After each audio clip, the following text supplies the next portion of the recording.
Scritchy for punchy.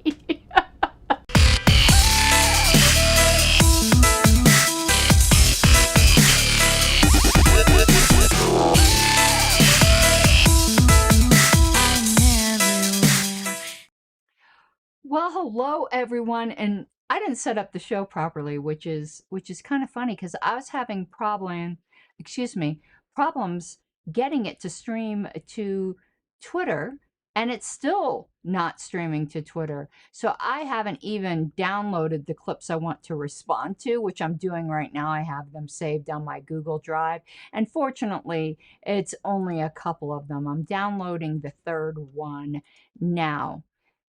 Okay, I think they're all downloaded. So this will just be a little bit clunky, and I apologize for that. But before we get started, let your friends know because they normally watch on Twitter, and that's just not happening. I guess I'll troubleshoot that tomorrow. It's kind of disturbing because I get most of my viewers from Twitter. But if you are watching, you can still follow me on Twitter. I put a little post up there that I was streaming, and for some reason it just wasn't broadcasting out. And last but not least, and it's not even last or least, you can support me on Patreon at patreon.com/Pink Flame of Liberty. In addition, and I haven't pushed these, but if for some reason you don't like Patreon, I got distracted. I have YouTube memberships, and you get everything that you get on Patreon on my YouTube memberships as well. So the exclusive book discussions, the advanced shows, particularly advanced viewings of Pink Parliamentarian and Jurassic Dictionary. So I'd appreciate that too. And from what I understand, you get custom emojis in chat. Oh, okay. So, and of course, super chats, super thanks always matter. So I see narcissistic in comments, and that's what that's what got me kind of distracted. So those of you who follow me on Twitter will know that I said I am not doing any videos on the Charlie Kirk thing, and this isn't directly on that. I said I would do issues, and you know me, my lipstick always sticks to my teeth. I felt it. I felt some drag, and I always want to make sure. So I said I would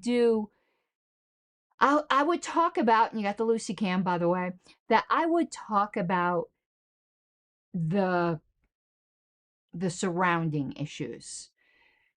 Maybe as more time goes by, we'll talk about the incident itself, but to me, I'm not judging other creators.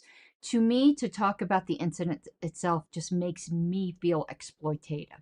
And I don't want to do that. But there's too many very important cultural issues going around.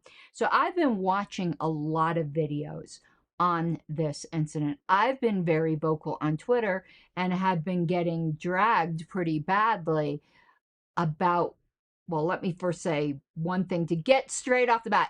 And the fact that I have to say this shows you what a problem the second thing I'm going to say is. Without a doubt, unequivocally, no matter what you think of any speaker, words do not get bullets. And if anyone is making light of that, and some of the things I've seen have been so disturbing, you got to check your soul, buddy. There's something wrong. Like, there's something deeply wrong. Now that I've gotten that out of the way, one of the tangential issues, and this is what I've been getting a lot of flack for on Twitter, but I stand by it, is I do not believe with this mass cancellation that's going on. I just don't. It is going to come to bite people right in the hindquarters. I remember, and Pepperidge Farm remembers, and you guys should remember, when Twitter was owned by more left-leaning people, right-wing people were getting canceled left and right for saying opinions that the left found hateful, whatever it might be. And part of the problem I see, and this is going to get into, I'm sorry, this is a little bit of a tangent from what Suris said, but I saw Matt Walsh say something earlier today, and it's like, well, the right is getting violently attacked, which obviously he did, for saying the truth, but the left is getting canceled for saying what's false. Do you understand how that is? I'm going to do my bad, I think it's Barbara Streisand impression. And the circle goes round and round. In order to have any kind of discourse, you kind of have to understand where the other people are coming from. You don't have to agree with them. You have to understand that the left genuinely believes that what the right is saying is very dangerous and hateful and whatever the pejorative is.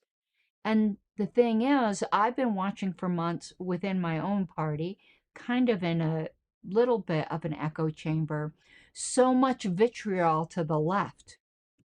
Have you read what comes out of New Hampshire? The only good communist is a dead communist. You don't think that's pretty... Check yourself before you wreck yourself.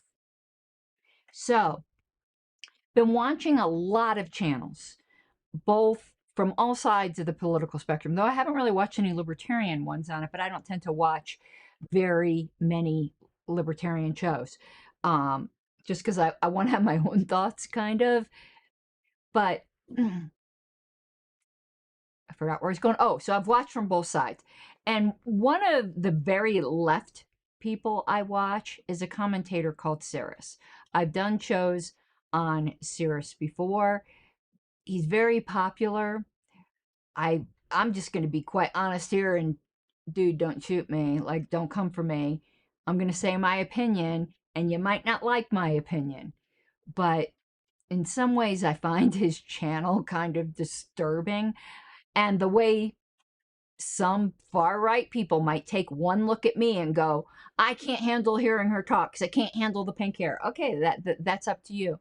I have a problem with his channel, to be honest with you, because I have problems with people who do voices behind avatars. I want to see your face. I want to see your face. But it's not that just that he does voices behind avatars. He's got a very, very masculine voice and persona. But the avatar has, how shall I say, it's like kind of anime-ish, tail, very pink, which, it's funny that I'm saying something about it, but the avatar is a female avatar that has vast holdings in real estate, if you know what I mean.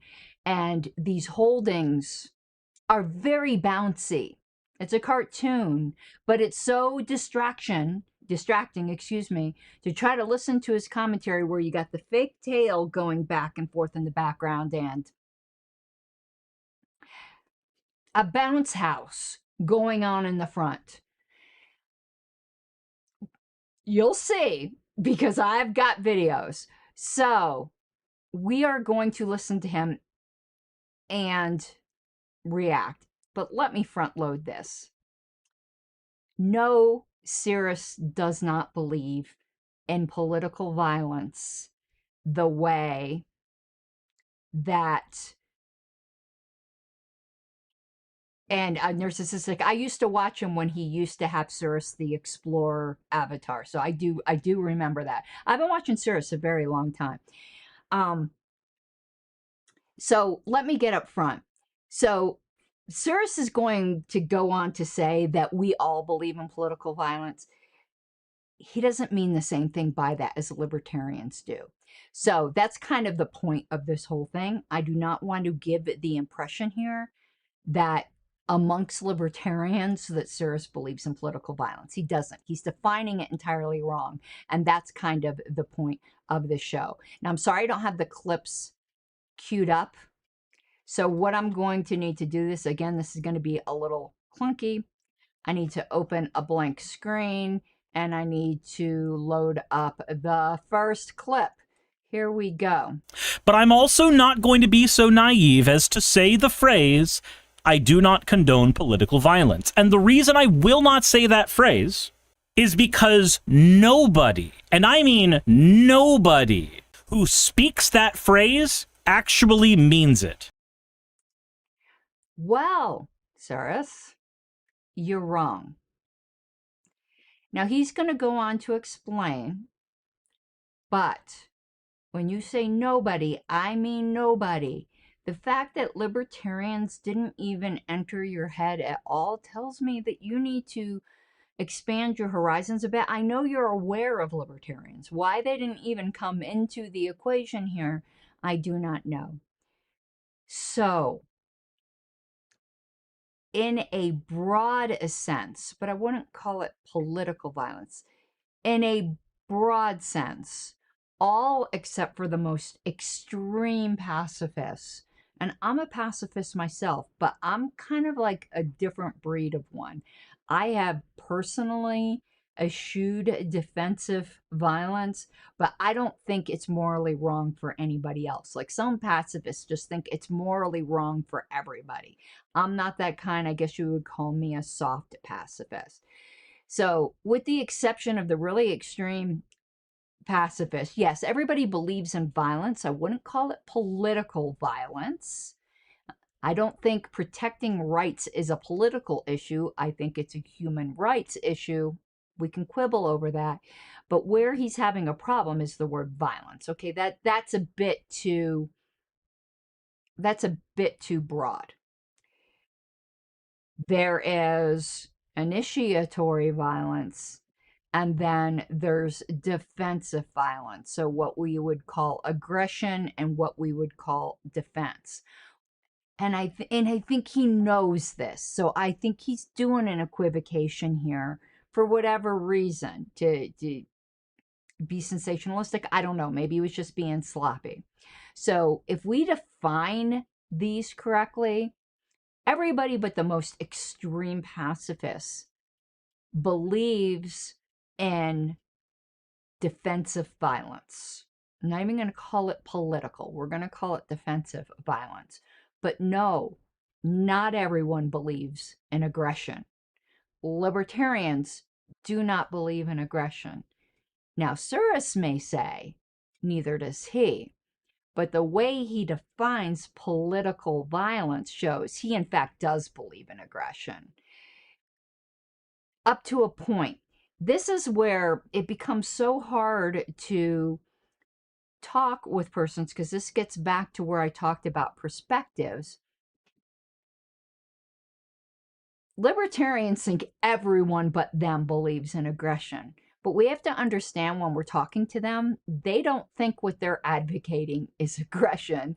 They also think they're protecting rights. So it really comes down to defining rights.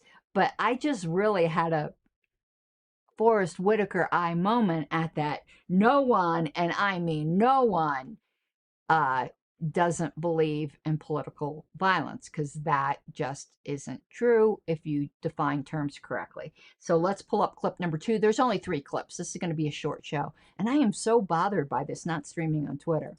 So again, a bit clunky. Sorry, I was screwing around with that Twitter thing. So let me pull up Suris 2. Here we go. And let me explain. For every person who says that they do not believe in political violence, but they are okay with their tax dollars going to the police force or the military and recognizes the needs of law enforcement and military, you actually do condone political violence. You condone political violence so long as a state apparatus with some kind of oversight is able to enact it. What you seem to actually have a problem with is not political violence. What you seem to actually have a problem with is vigilante violence. But vigilante violence in this case was political violence. What happened was politically motivated, for as much as we can tell, because there's been no interviews published with the perpetrator. But we're pretty damn certain it was political violence. So no, he's like, well, if you're okay with your tax dollars, stop. Talk to the hand. Wait, I'm not okay with tax dollars. Never mind tax dollars going to whatever. So let's reframe that in a libertarian context.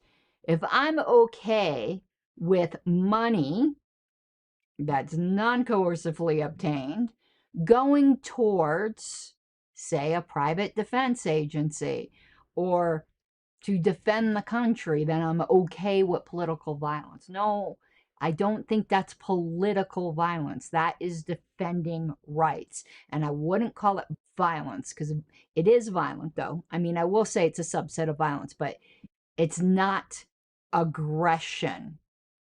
And I do not think having a territorial monopoly on the allegedly justified use of force is proper.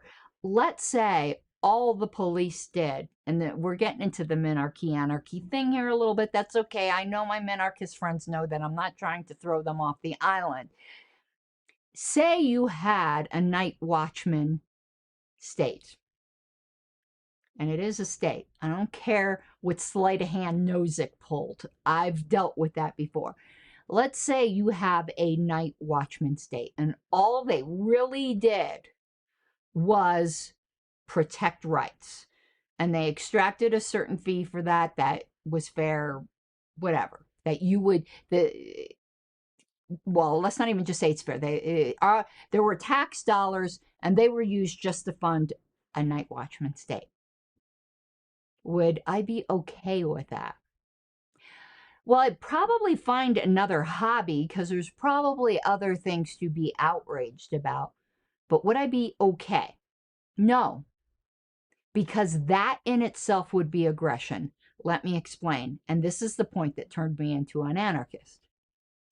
It's the point Roy Childs made in his open letter to Ayn Rand, wherein he asked Ayn Rand. So she had posited the night watchman state. All they did was these limited things. And Roy asked her, what happens if I set up a competing rights enforcer? If you would say that's okay and money could just go to them, then you don't have a state. You have competing defense agencies. If you said, no, we will violently stop you from doing that, you are an aggressor. The very existence of a territorial enforced monopoly on the alleged use of justified force is in itself. Now we're getting really into the libertarian weeds, and we are so far away from that. It's not something I would ever part ways with anyone on. But if you want to know why I'm a philosophical anarchist, that's why, because I do think that's the only logical conclusion. But his wording is sloppy. Not everyone just believes in this unqualified political violence. Yes, we do believe that force can be used to defend rights, at least libertarians, and that's it. And actually, in that circumstance, if there was a quote-unquote in that circumstance, I'm not even so certain the word vigilante makes any sense, because I don't think the state can take away from you your right to defend yourself, or your right for you to defend your neighbor with their consent. So I'm not even sure the term vigilante makes any sense in there. So we are opposed to aggression, be it politically motivated, be it any kind of motivation you have. You just are having a bad day motivated. We don't agree with aggression, but not necessarily force. Sometimes people, I know this may seem like Liberty 101 to those of you who are my regular audience, but this is sometimes new information for people who don't have a lot of libertarian friends or any. Okay, let's do the last clip. Okay, clunky, 1 second. Let me pull up Suris 3. Sorry, I lost my mouse there for a second. We are all okay with political violence. We just wring our hands over what that means. It's not even just what that means. Because the way he said it is, I mean, in a way, he's perhaps correct. But again, I think the distinctions I said are important. I want to make it clear that Suris absolutely said that he thinks what happened with Charlie Kirk was vigilante, and he is opposed to that. I do not want to give any kind of impression that he was okay with that violence. And one reason why I have to say that a million times is because you can't just have these bizarre differences of opinion, even if you think someone's opinion is just absolutely horrible, because people's lives are being ruined over this.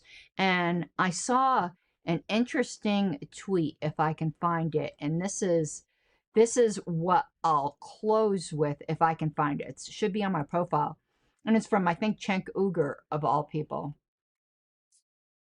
Yes, he said it would be deeply ironic if Charlie Kirk's death was used to wipe out his life's work on free speech.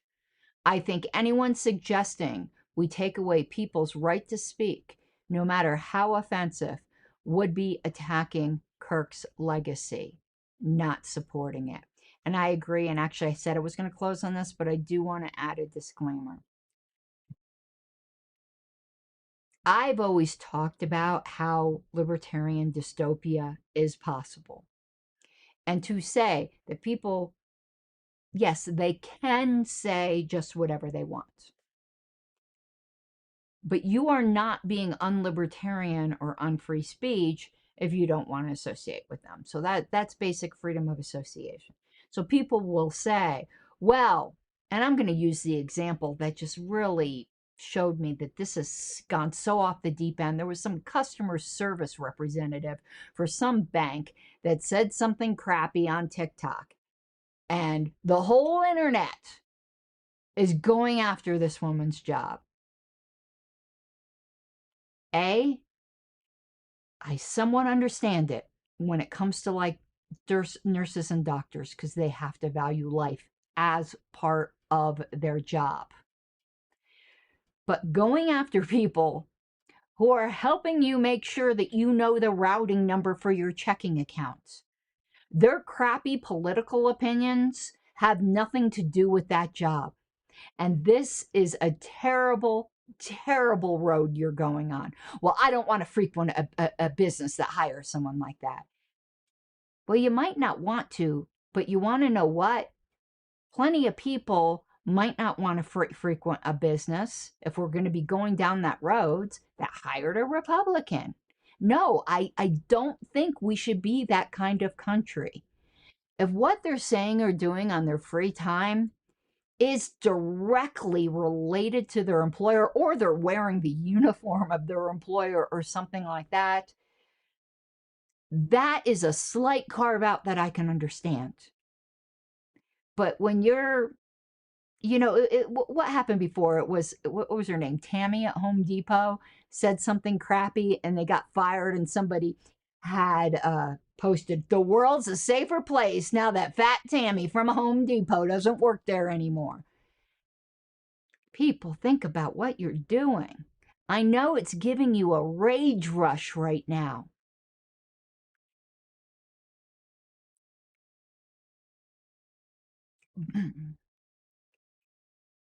But it's not right. Okay, that's it for this evening. Not sure what my next show is going to be. I know I have a YouTube video saved about MAGA pastors and Trumpians. It's something I saved a while ago. I don't even remember what it's about, so I might not be using it. But I hope you all have an awesome night. And please hope that I get my Twitter issue figured out. All right, everyone. Let me hit the closing screen. Bye-bye. You gotta take what you're given, that's how we live it. Don't be mad at the system, it's simply how we've existed. I hear a lot of people talking like they politicians and choose to be an accountant because it's safe in the business.